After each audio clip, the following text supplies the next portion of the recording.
I am thrilled to be here to talk to you about Kari. It's a sad story. It's a story of suicide. She lost her life to suicide.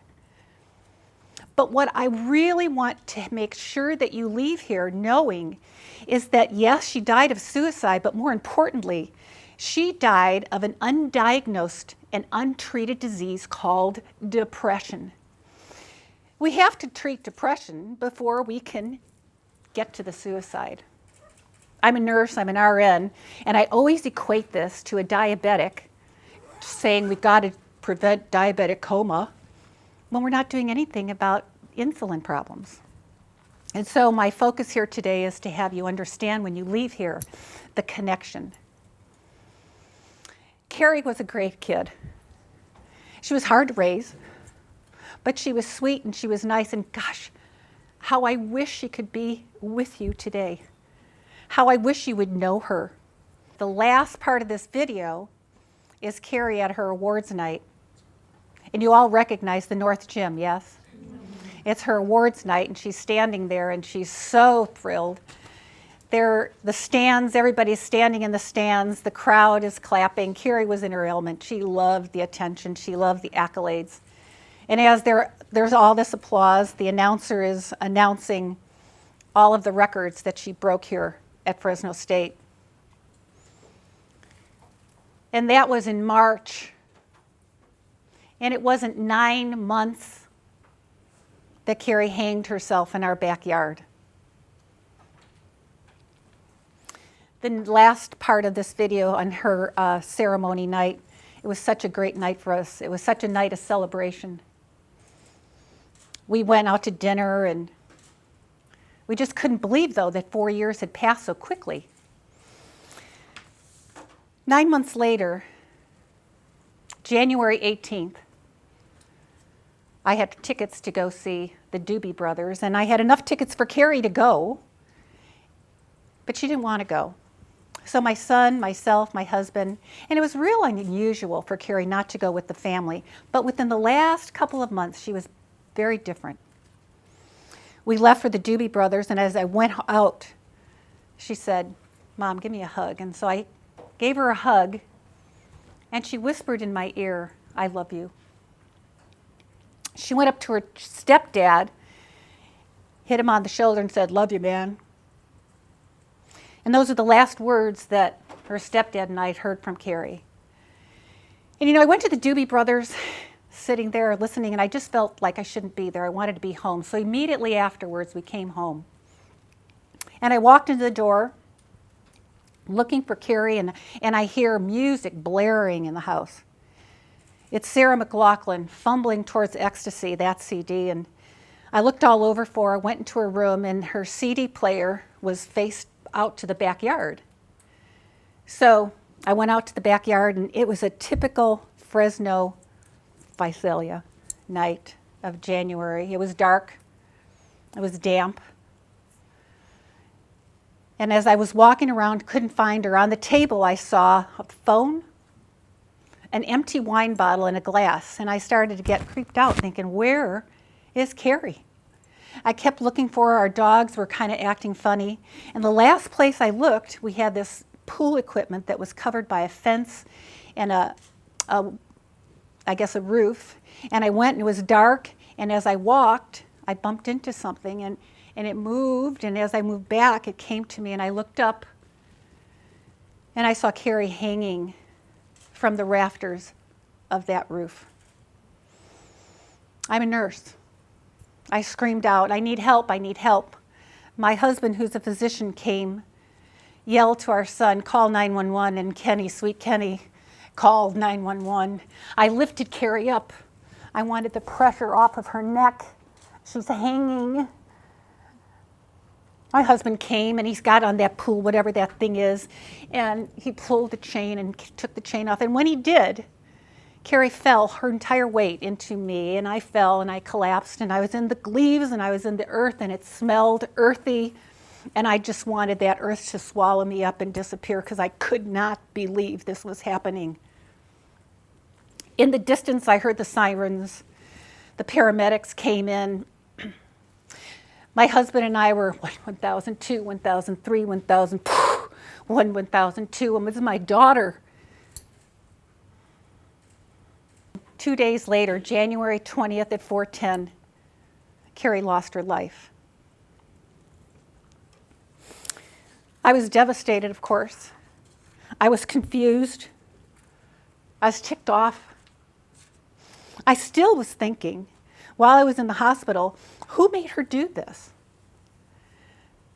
I thought maybe a bad man came in with a gun and said, you have to hang yourself or something. I still didn't believe this. But then I started researching suicide. I started finding out in the literature, this was before I knew about the internet, that there are definitely some statistics that just I couldn't believe. There are 1 million people in the world that die from suicide. It's the 10th cause of death in the United States. 650 people go to the ER with attempted suicides. Every hour, 4 people die of suicide. 30,000 people in the US die of suicide. And there's more. But you know the one that I remembered the most? That it was preventable. My daughter didn't die from some disease that you couldn't cure. She didn't die from some cancer they couldn't cure. She died from something that was preventable. After she died, in my research, I went to a suicidologist. I didn't even know there were any. Well, they're here in Fresno. And so I went to this guy. I drove an hour from Visalia. And I don't remember the whole hour of what he told me, but I remember he told me this. Don't blame yourself. Your daughter, don't blame your daughter.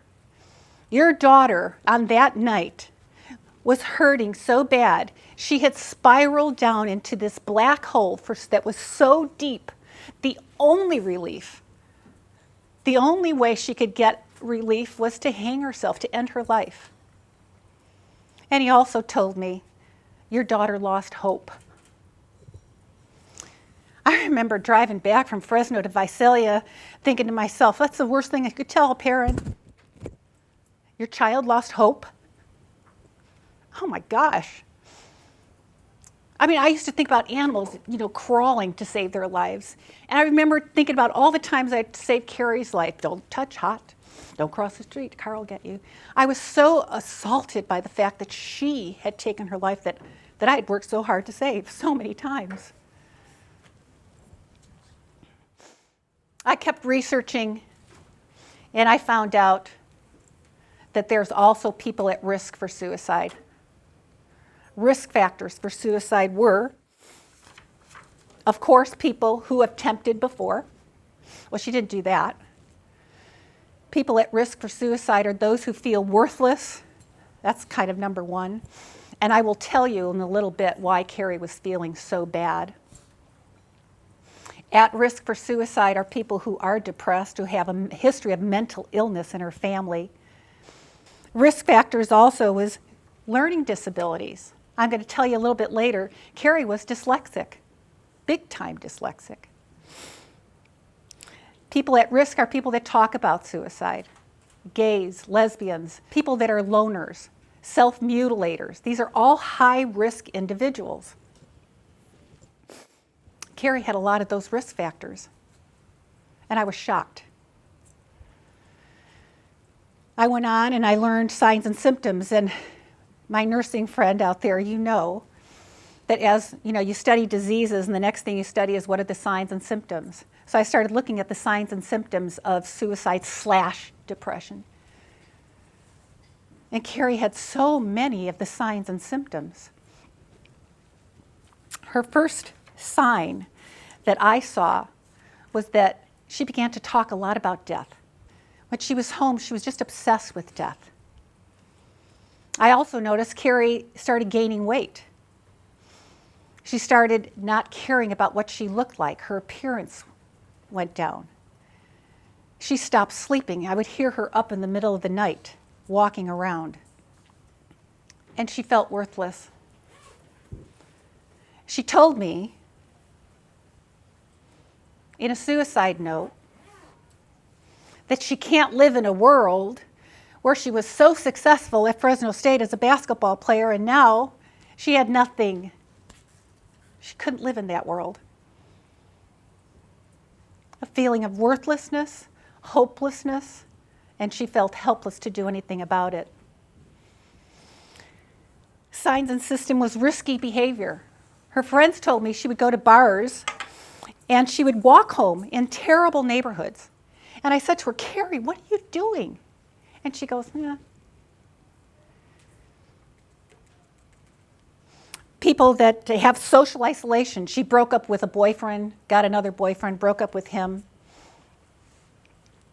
Signs and symptoms was giving away possessions. Well, she didn't do that. But these are important things for us to know. These are so important for us to know. I didn't know anything about this.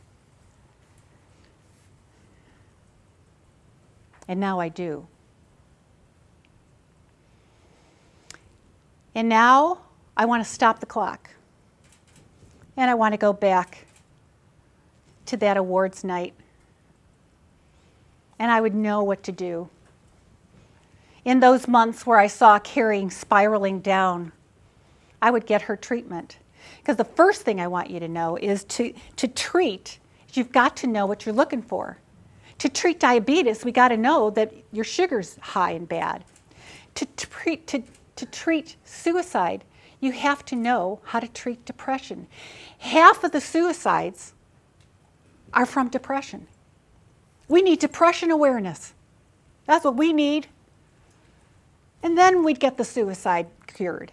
Suicide is preventable, and I didn't know. My wish, what I want you to also know is if I had to go back and I was sitting with Kari in my backyard that night, January 18th, I'd have a glass of wine with her.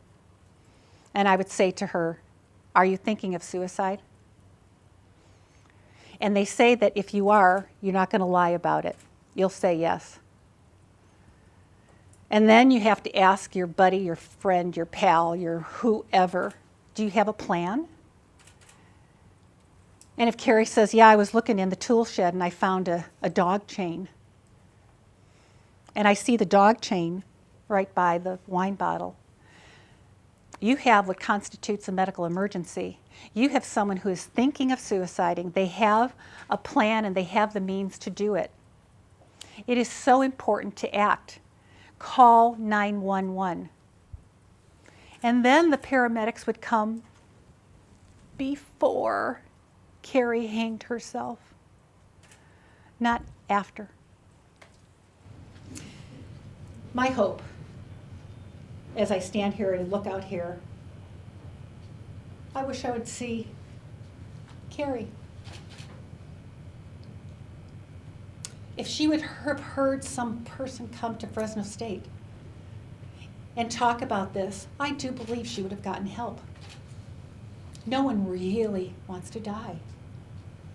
My hope today, and I'm so thrilled that all the students have come, is that you now are armed because you will know, but you also will be able to tell others.